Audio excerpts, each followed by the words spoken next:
করবো একমাত্র আল্লাহর করো, অন্য কারো না। সুতরাং ইবাদত না কইরা অন্য কারো গোলামি আমরা করতে দেব না।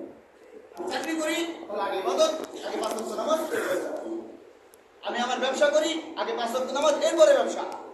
আমি কারো কামলাতে বদলাগিরি করি, আগে আমার 5 ওয়াক্ত নামাজ, এরপরে বদলাগিরি, এরপরে কামলা, এরপরে গোলাম দুনিয়া।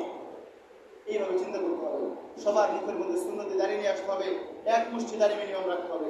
এটাকে বলা হয় সুন্নতে দাঁড়িয়ে। আল্লাহ রাসূল সাল্লাল্লাহু আলাইহি ওয়াসাল্লাম দাঁড়িয়ে রেখেছেন। তিনি বলেছেন দাড়িকে ছেড়ে দাও, মুখকে খাটো করো। আমরা মুখ ছোট করে রাখবো, দাড়ি বড় করে রাখবো। ইসলামের শিক্ষা। মুসলমানদের মধ্যে দাঁড়িয়ে নাই, মুখে আমরা তাও দিয়ে চলে। অথচ এটা হলো হিন্দুদের সিফাত। ঐতিহাসিকভাবে এদেশে যারা হিন্দু সনাতনী, তারা মূলত মুখ বড় রাখতে এত বড় বড়, তারা দাঁড়িয়ে একদম ক্লিন করে। ভাই আল্লাহ রাসূলের ভালোবাসায় তার সুন্নতকে আমরা দাঁড়িয়ে রাখি। দাঁড়িয়ে পুরুষ আর মহিলার মধ্যে পার্থক্য সাধারণভাবে দেখেন, কোনো মহিলা কি দাঁড়িয়ে হয়? দাঁড়িয়েটা পুরুষের শান, সৌন্দর্য, এটাকে রাখতে হবে। এটাই বিধান বা এটাই সৌন্দর্যতা। কিন্তু আমি মহিলাদের মধ্যে রাখি, দরকার নেই তো আমার মহিলা হবো।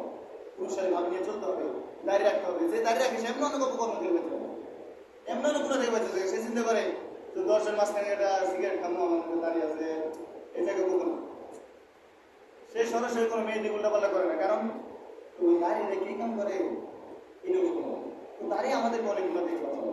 আল্লাহ রাসূলের আরো বাকি সুন্নাত আছে, বিশ্বাস করা, আল্লাহ রাসূলের সুন্নাত পরিবারের সবার সাথে সদাচরণ করা, এগুলো আমাদের করতে হবে। বিশেষ করে বাচ্চাদেরকে রাসূলের জীবনী তার ত্যাগ শিখাইতে হবে, যাতে করে বাচ্চাগুলো ভবিষ্যতে রাসূলকে ভালোবাসে, রাসূলকে ভালোবাসে। এই জন্য বাচ্চাদেরকে মাদ্রাসায় দিতে হবে। এই শিক্ষাটা নেওয়ার জন্য মাদ্রাসায় ভর্তি করাতে হবে, বক্তব্য ভর্তি করাতে হবে, তাবলিগে দিয়ে দিতে হবে, নিজের তাবলিগে যেতে হবে। এগুলো করতে হবে ভাই। তাহলে আমরা আল্লাহ রাসূলকে চিনবো না। আর যে না চিনে সে কোনোদিনও মানে না। আর ভালোবাসতে কারণ লাগে, কারণ ছাড়া কেউ কাউরে ভালোবাসে না। আল্লাহ রাসূলকে আমরা কেন ভালোবাসবো সেটাও আমাদের জানতে হবে।